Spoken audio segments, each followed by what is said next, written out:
Hello gang, and welcome to the channel. I am your host, Anything Billy. Today, we're going to be playing Super Mario Galaxy. And may I ask, if you do enjoy my content, or if you do enjoy this video, please hit that like button and subscribe button down at the bottom of the page. So let's play.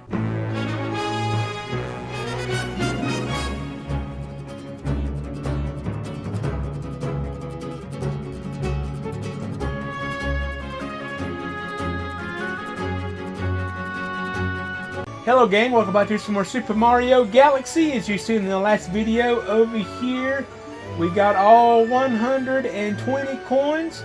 So in this video, we're going to go to the library and we're going to have Rosalina to tell us a little story.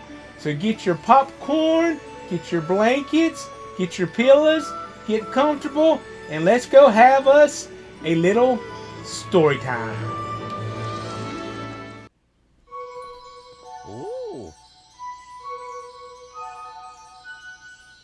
Let us begin.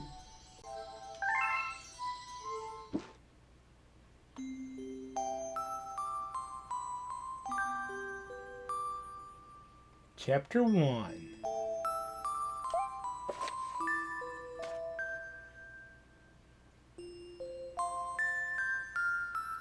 Our story begins a very, very long time ago with a young girl. One day this girl spotted a rusty spaceship holding a small star child.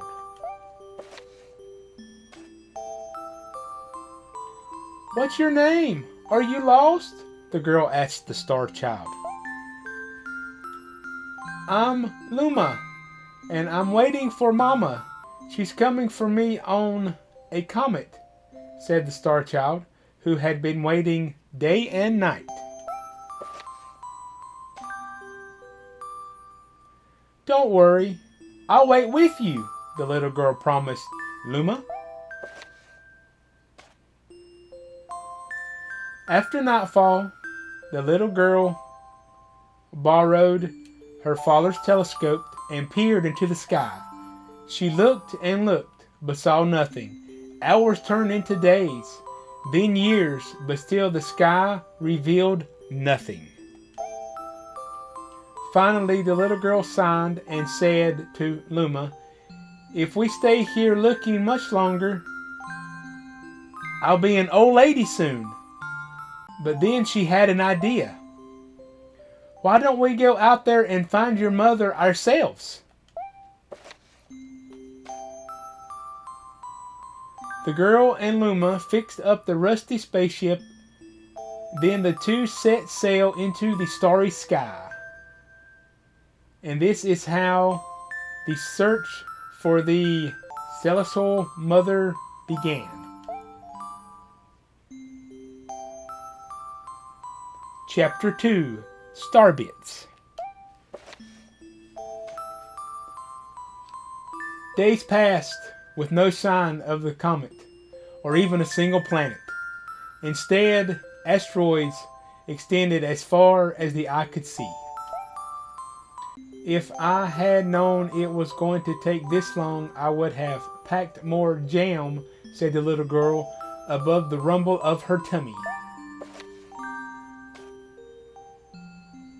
Before they left, she had packed all the essentials: telescope, butterfly, net, stuffed bunny, bread, milk, jam, and her favorite tea, but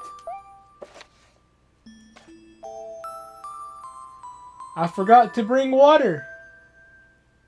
At this, Luma bursted into gales of laughter, and the little girl began to port. "As long as I have starbites, I'll be fine," said Luma. "Want some?" The little girl couldn't stay mad after hearing this. Luma continued to laugh, and the girl couldn't help but join in. "All right, maybe a nibble."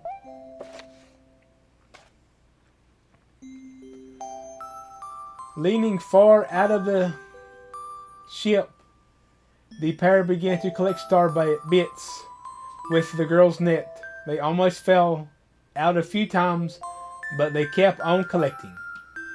The star bit tasted like honey. Chapter 3: The Comet. A beam of light peered through the ship's window.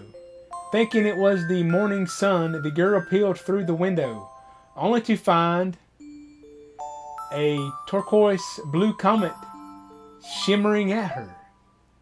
The little girl shook the sleeping Luma awake and shouted excitedly, We have to get to that comet!" The pair descended to the comet and found that it was made of ice. They looked high and low, but Luma's mother was nowhere to be found. Exhausted, the little girl sat down with a flop, utterly unable to take another step. "Look!"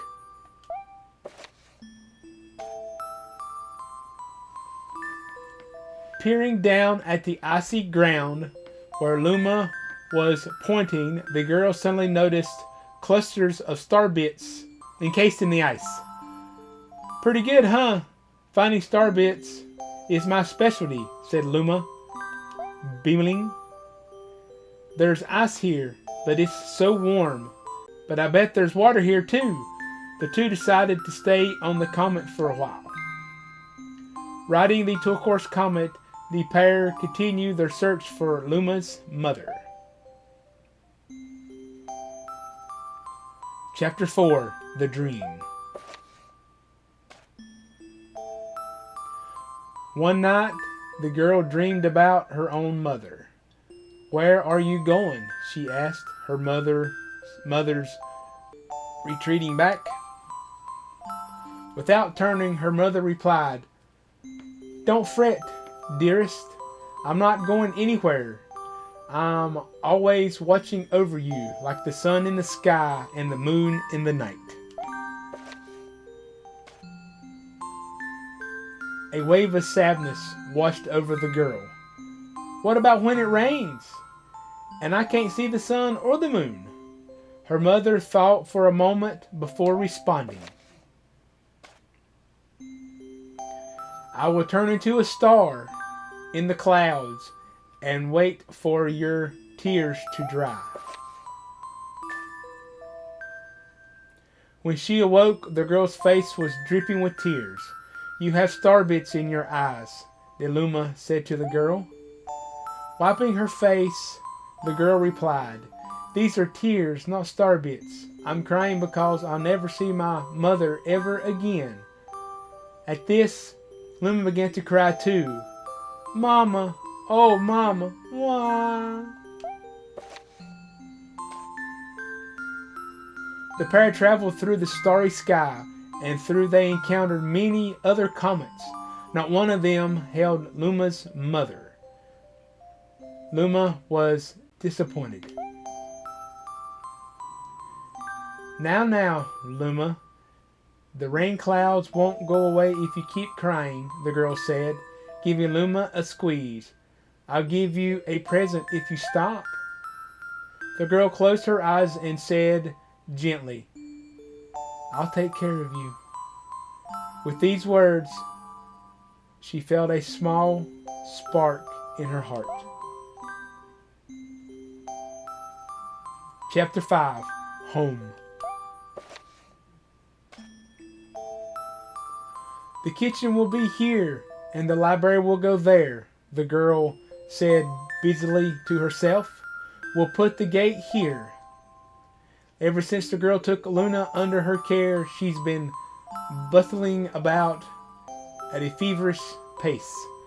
It's a lot of work, but it's worth it to make a happy home. It turns out the star bits weren't the only thing buried in the ice. There were tools and furniture unlike any they have ever seen, and the girl used them to build a home. Looking at the completed house, Luma remarked, "Don't you think it's awful big for just the two of us? With a library, bedroom, kitchen, fountain, and gate. It was certainly spacious, but still, something seemed to be missing." "If only my father, brother, and mother were here," the girl said wistfully. Indeed, the house was too large for the two small residents. That night, clenching her favorite stuffed bunny close to her heart, the girl fell asleep in the starship. Chapter 6. Friends. Then one day, while the girl sat sipping tea, a tiny, apart-colored planet appeared in the horizon. From the planet, another Luma of the same color emerged. "Do you two know each other?" the girl asked the two Lumas gleefully. Despite the girl's excitement, they seemed uneasy. The two Lumas neither drew closer nor backed away from each other. Instead, they stared. Then one Luma broke the silence. "My mama?" At once, the Aparki Luma pardoned back. "My mama? My mama? My mama? My mama?" The two Lumas began to dance around the girl fragorously and never showed another sign of stopping. The girl was so charmed by this adorable scene that she could not help but laugh. And that's when something very strange happened.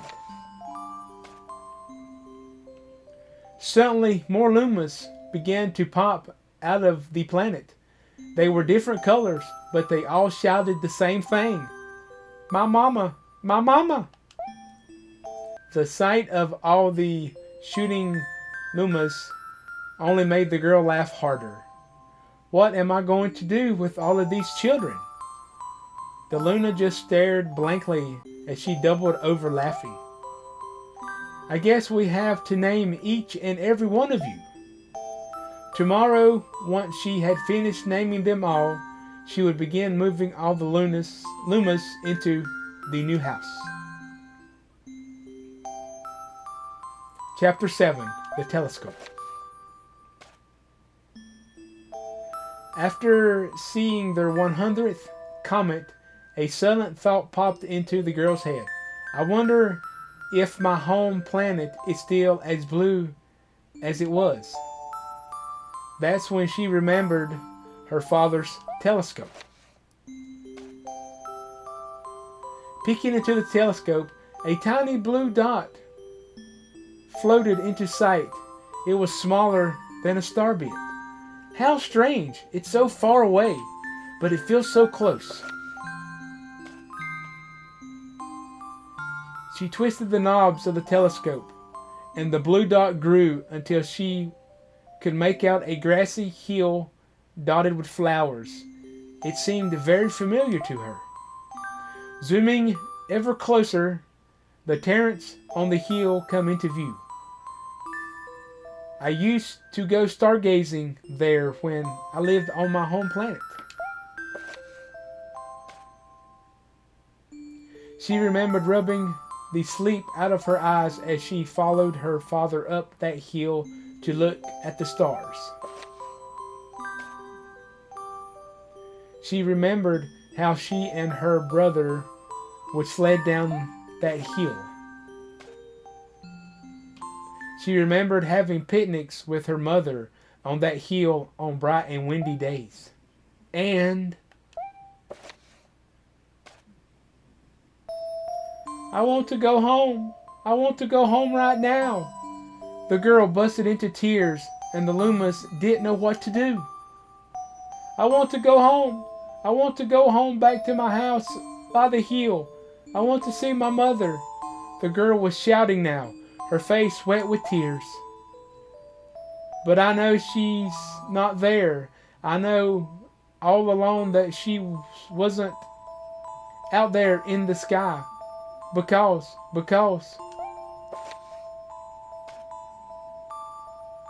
she's sleeping under the tree on the hill. The girls cried echo through the stars, and a hush fell over the area.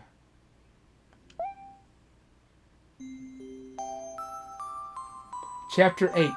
The Wish. Through usually quiet, cheery, one day the girl becomes sad again. Loomis drew close and tried to comfort her. "Mama, you still have me. And don't be sad about your mama, because she's a part of you. That means she was always close by. It's like me. I love Starbits because they remind me of my mama." "No, no," the girl said, unable to stop her tears. A lonely look flickered across Luma's face, but it was soon replaced with a wide grin. "I have an idea. I will transform into a comet. A soaring comet that can carry you on this journey." With that, Luma, tailing bands of white, soaring high into the sky, and just as quickly started to plummet back down. Kaboom! Kablam! The ground shook, and a bright light poured out of the crater that the Lumas had created. A band of light twisted together to form a comet tail. And then Luma emerged, reborn as a comet. The girl could scarcely believe her eyes. But how? She kept asking. "Our destiny as Lumas is to transform into different things," said the red Luma, who had suddenly appeared. "Stars, comets, planets. We can become all of these things. When I grow up, I want to become a star that makes someone special smile," said the green Luma. And the blue Luma chimed in. "That Luma turned into a real cutie of a comet, didn't he?" All of the Lumas together said, "No more crying, Mama." "Thank you," said the girl in a whisper as she pulled the Lumas closer and hugged them. From that day on, star bits no longer fell from the girl's eyes. The comet set forth for the girl's home planet, as long tail blades proudly behind it. Final chapter, Family. With its many lumas and telescopes, the comet was quite a sight to behold. The girl and the Lumas were proud to call it home. At a welcoming party for the new Lumas, the girl gathered everyone in the kitchen and said in a louder voice than usual, "All right, everyone, let's make a cake. A cake sprinkles with star bits. Then it will be a star cake." The Lumas excitedly began to gather the ingredients. As she watched the Lumas scurry about, the girl smiled and thought to herself, "This is my family now, and I will stay with them until they're ready to leave the nest. And then they do leave, I will see them off with a smile. Because that's what makes a mother happiest."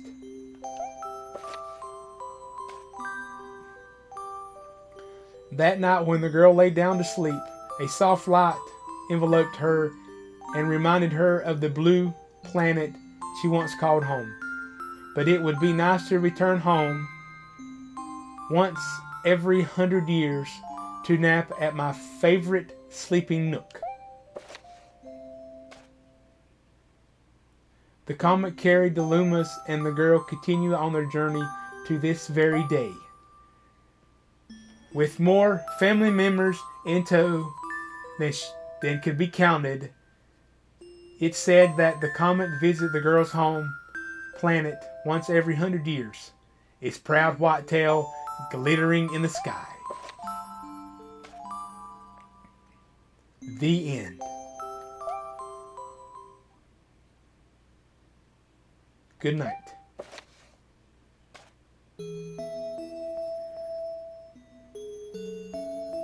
Though it was time to sleep, the Loomis were so excited that even a bedtime story couldn't calm them down. What's this new world going to be like? I hope it's wilder than the last. Mama, I'm scared. Can I sleep in your bed? The girl picked up her guitar, sat on the bed, and began plucking out a lullaby. The Loomis surrounded her, jostling for the best spot to hear her play. The calming tones of the music echoed through the bedroom and beckoning them to sleep. Good night, my dears. But the once noisy Loomis had already slipped into the world of dreams. The girl placed her guitar near her pillow and they lay down on the bed. The girl would soon join the Loomis in their slumber as the comet traveled towards planets on journeys of their own. Then next they woke, they would continue their search for the birthplace of the Loomis. As the girl drifted off to sleep, she thought, "It's so exciting to meet new people. It could be a little scary, but that's part of what makes it fun. Greetings, old friends, can be just as exciting. Maybe next time I'll visit an entirely new world." Goodbye to those we met on this journey. I will cherish our memories forever. And to those we will meet on the next journey, hello. May the stars shine down on you. Good night. With the Loomis and the girl aboard, the comet hurled through the starry sky, chasing the light of the new journey. The end. That's all. My story is finished. I want to thank everybody for watching this video. Thanks for hanging out with me today. And if you like this video, check out this video here on the screen somewhere of some more Mario Galaxy. And I'll see you next time. Y'all take care. Bye now.